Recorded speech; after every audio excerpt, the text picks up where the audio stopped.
তুমি কেন পড়ো না? তুমি কি আবার আলাদা যুক্তি লয়ে বই রইছ নি যে হাফিজ ভাই আমরাই সঠিক পথে আছি, তোমরা হুজুরের লাইন ছাড়া? আর যদি বলো না হাফিজ ভাই আপনারা উলামায়ে কেরাম লাইন মতই চলতেছেন, আমরা শয়তানের ধোঁকায় পড়ে গুনাহ করে লাইন ছাড়া হয়ে গেছি, যদি এমনটাই বলো আমি তোমারে গালি দিব না, ঝগড়া না, আমি বলবো বিনয়ের সাথে তোমার পা দুটো আগায় দেও, আমি পায়ে ধরে বলবো আর দাড়ি কেটে আমার নবীরে কষ্ট দিও না রে বাবা, আর নামাজ বন্ধ করে আমার আল্লাহকে বেজার করিও না রে যুবক। জীবনে তো কম নামাজ বাদ দাও না, আর কত মানুষের একটা শখ থাকে, ওই পার্কে গেলে কি জানি মজা, গেছো তো এখন ফের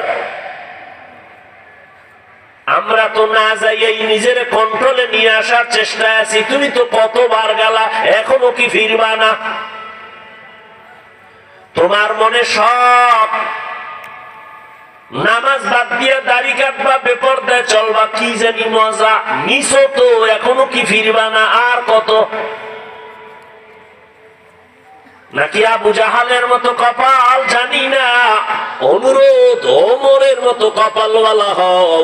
নবীরে জবাই করতে গিয়া কালেমাওয়ালা মুসলমান হয়ে গেল ওমর, তরবারি নিয়ে দাঁড়ায়া বেঈমানের কয় এই বেঈমান, একটু আগে আমি মুহাম্মদের দুশমন কল্লা কাটতে আসছি, এখন আমি ইসলামের একজন পক্ষের বন্ধু, যদি মুহাম্মদের বিরুদ্ধে একটা কথা বলার সাহস কেউ দেখাও আমার তরবারির সামনে দাঁড়াও। আল্লাহ এমন পাওয়ার এই 27 বছরের যুবকের আল্লাহ দান করেছেন, রাস্তা দিয়ে চলে শয়তান ওই রাস্তায় চলে না।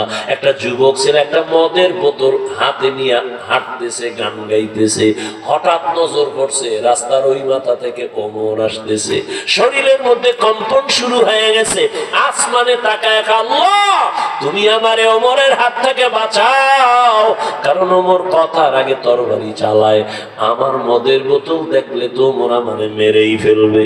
ওমরের ভয় পায় সবাই, ওমর আসতেছে, বোতল ফালানোর কায়দা নাই, ওমরের চোখে চোখ লেগে গেছে, ওমর সামনে এই যুবক বোতলটা দে, যুবক দেয় না, কাঁপতেছে, কাঁপো কেন? দেয় যুবক ভয়ে ভয়ে বোতলটা ওমরের হাতে দিয়ে দিছে। আর আগে তো আল্লাহর কইছে আল্লাহর জীবনে মদ খাম না, ওমরের থেকে বাঁচাও, কল্লাটা ফালাই দেবে আর সে মদ ফালাই দি।